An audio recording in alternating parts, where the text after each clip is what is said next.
आज की हमारी कहानी है विधवा बहू की डोली। सुभद्रा ने अपने इकलौते बेटे वरुण की शादी एक कम पढ़ी लिखी लड़की ज्योत्सना से की थी, ताकि उसकी बहू कभी नौकरी न करे और अच्छी तरह घर संभाले। सब कुछ सुभद्रा की सोच के मुताबिक सब कुछ चल रहा था कि अचानक उसके बेटे वरुण की मौत हो गई और सुभद्रा अपनी विधवा बहू ज्योत्सना के भविष्य को लेकर चिंतित हो जाती है। ये जानने के लिए पढ़ते हैं विधवा बहू की डोली। सुभद्रा देवी अपने बेटे वरुण की शादी की तैयारियां कर रही थी। आज वरुण की शादी ज्योत्सना के साथ होने वाली थी। ज्योत्सना 10वीं पास थी, लेकिन घर के कामकाज में निपुण थी। धूमधाम से वरुण की शादी ज्योत्सना के साथ हो जाती है। ससुराल आते ही उसने घर और परिवार की पूरी जिम्मेदारी उठा ली। ज्योत्सना, माँ बाबूजी आप दोनों के लिए अदरक वाली चाय लाई हूँ। पंकज, लाओ बहू, अदरक वाली चाय तो मुझे बहुत पसंद है। तुमने आते ही हम लोगों की पसंद और नापसंद के ख्याल रखना शुरू कर दिया। ज्योत्सना, जी, इन्होंने मुझे सब बता दिया है कि आपको और माँ जी को क्या पसंद है और क्या नहीं। आप लोग चाय पीजिए, मैं नाश्ते की तैयारी करती हूँ। पंकज, ठीक है बहू। ज्योत्सना वहां से चली जाती है। उसके जाने के बाद पंकज, वरुण की माँ, क्यों न हम भी अपने घर में काम वाली रख ले, ज्योत्सना की मदद कर दिया करेगी। ज्योत्सना की अभी नई नई शादी हुई है, उसकी उम्र भी बहुत कम है। अभी उसके सिर पर जिम्मेदारियों का बोझ डालना ठीक नहीं है। सुभद्रा, उसकी कोई जरूरत नहीं है, हमारे घर में ज्यादा काम भी नहीं है।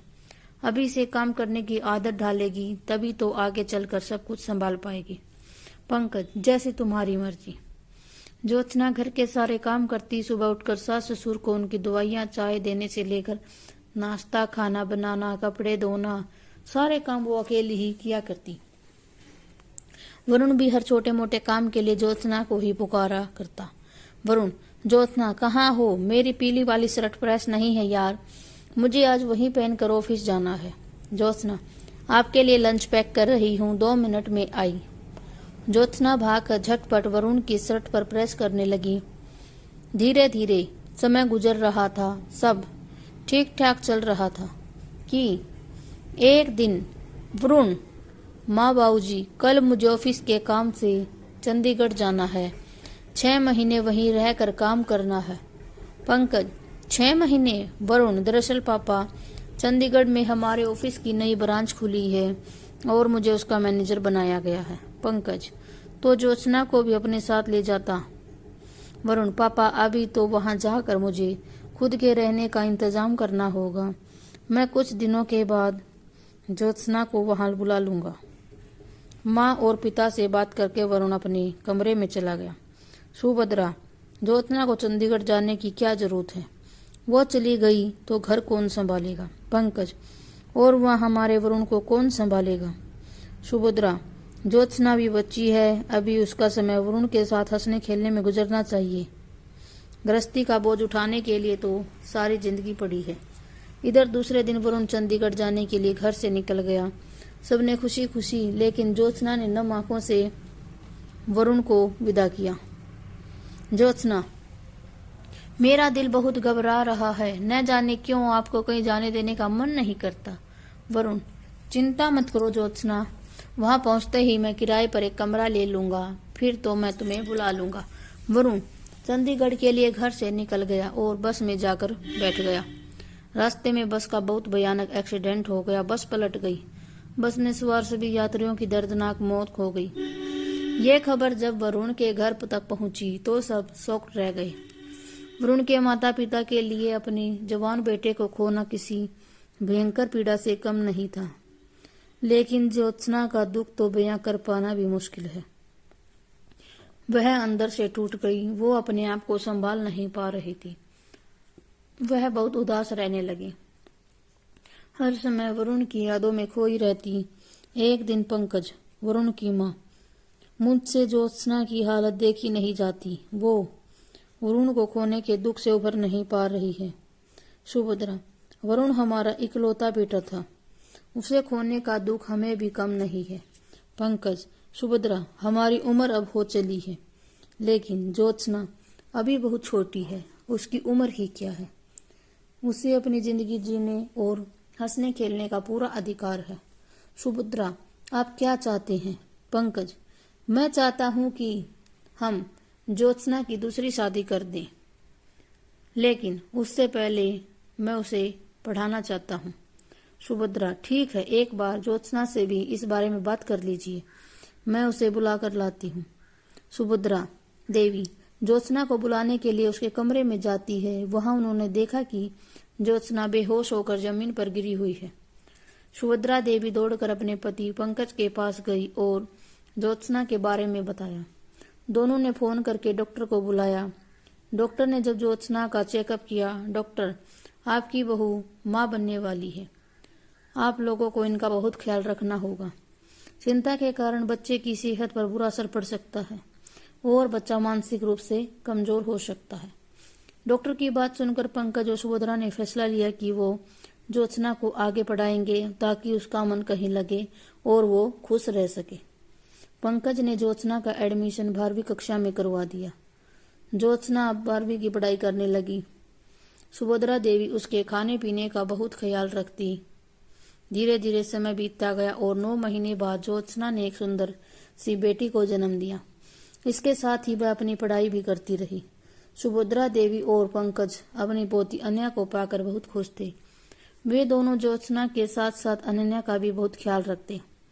ज्योत्सना को लेकर सुभद्रा देवी के मन में भी बहुत बदलाव आ गया था। एक दिन ज्योत्सना रसोई में बर्तन धो रही थी, तभी वहां सुभद्रा देवी आई। सुभद्रा, ज्योत्सना बहू, ये सब छोड़, तू अनन्या के पास जा, उसके साथ खेलेगी तो तेरा दिल बहलेगा और साथ साथ अपनी पढ़ाई भी कर। घर का काम मैं कर लूंगी। ज्योत्सना नन्ही और प्यारी बेटी अनन्या को पाकर अब खुश रहने लगी थी। वो अनन्या के साथ ढेर सारा समय गुजारती और बाकी समय में अपनी पढ़ाई करती। धीरे धीरे अनन्या बड़ी हो रही थी और ज्योत्सना भी अब कॉलेज में पहुंच गई थी। एक दिन पंकज, ज्योत्सना बहू, मैं चाहता हूँ कि तू बीएड की परीक्षा कर ले, मैं कल ही तेरा एडमिशन करवा दूंगा। ज्योत्सना, ठीक है बाबूजी। पंकज ने ज्योत्सना का एडमिशन बीएड में करवा दिया। अब ज्योत्सना रोज कॉलेज जाने लगी। अनन्या भी 2 साल की हो गई थी। एक दिन अनन्या, मम्मा, मुझे भी आपके साथ कॉलेज जाना है। ज्योत्सना, अनन्या बेटी, मुझे कॉलेज में पढ़ाई करनी है, तुम घर में दादी जी और दादाजी के साथ खेलो। अनन्या, नहीं, मुझे आपके साथ कॉलेज जाना है। सुभद्रा, इसे अपने साथ ले जा। ज्योत्सना, ये सारा दिन तुझे याद करती है और तेरे पास आने की जिद करती है। तेरे साथ कॉलेज जाएगी तो इसका दिल बहल जाएगा। उस दिन ज्योत्सना अनन्या को अपने साथ कॉलेज ले गई। ज्योत्सना की क्लास में सब अनन्या को बहुत प्यार करने लगे। कोई इसे चॉकलेट देता तो कोई उसके साथ खेलता। तभी ज्योत्सना ने देखा कि राजन अनन्या को अपनी गोद में लेकर उसके साथ बातें कर रहा था। राजन ज्योत्सना की क्लास में पढ़ता था। ज्योत्सना, क्या बातें कर रहे हो राजन? अनन्या परेशान तो नहीं कर रही ना? राजन, अरे नहीं, बहुत प्यारी बच्ची है, इससे बात करके मुझे अपना बचपन याद आ गया। तुम इसे रोज अपने साथ कॉलेज लाया करो। अब ज्योत्सना रोज अनन्या को अपने साथ कॉलेज लाने लगी। धीरे धीरे राजन ने अनन्या के साथ गहरी दोस्ती कर ली। अनन्या के कारण राजन और ज्योत्सना में भी गहरी दोस्ती हो गई। दोनों एक दूसरे के करीब आने लगे। एक दिन की बात है, ज्योत्सना और अनन्या दोनों कॉलेज में थे कि तभी बहुत तेज बारिश होने लगी। ज्योत्सना, ओह, अब मैं घर कैसे जाऊंगी? ज्योत्सना के चेहरे पर चिंता की लकीरें देखकर राजन उसके पास आया और बोला। राजन, क्या बात है ज्योत्सना, परेशान क्यों हो? ज्योत्सना, देखो ना राजन, बाहर कितनी तेज बारिश हो रही है, मैं अनन्या को लेकर घर कैसे जाऊंगी? बाहर बस स्टॉप पर भी पानी भर गया होगा। राजन, तुम फिक्र मत करो, मैं अभी ऑटो बुलवा कर लाता हूँ। राजन कॉलेज से बाहर गया और बहुत तेज बारिश हो रही थी और सड़क पर पानी भरा हुआ था, लेकिन राजन अपनी परवाह न करते हुए बड़ी मुश्किल से एक ऑटो वाले को बुला कर लाया। राजन, चलो ज्योत्सना, अनन्या को लेकर इस ऑटो पर बैठ जाओ, मैं तुम दोनों को घर तक छोड़ देता हूँ। ज्योत्सना और अनन्या और राजन तीनों ऑटो पर बैठ जाते हैं। उस दिन राजन ने दोनों को घर तक छोड़ा। ज्योत्सना, राजन, मेरे घर नहीं आओगे? मैं तुम्हें अपनी माँ जी और बाबूजी से मिलवाऊंगी। राजन, हाँ, क्यों नहीं। राजन, ज्योत्सना के घर आया। ज्योत्सना ने उसे पंकज और सुभद्रा से मिलवाया और बताया कि कैसे राजन ने तेज बारिश में भी भीगते हुए उसे और अनन्या को सुरक्षित घर तक पहुंचाया। सुभद्रा, ये तो तुमने बहुत अच्छा किया बेटा, वरना ये दोनों कॉलेज में न जाने कितनी देर बारिश रुकने का इंतजार करती रहती। पंकज, राजन बेटे, तुम आते रहना और कॉलेज में ज्योत्सना का ख्याल रखना।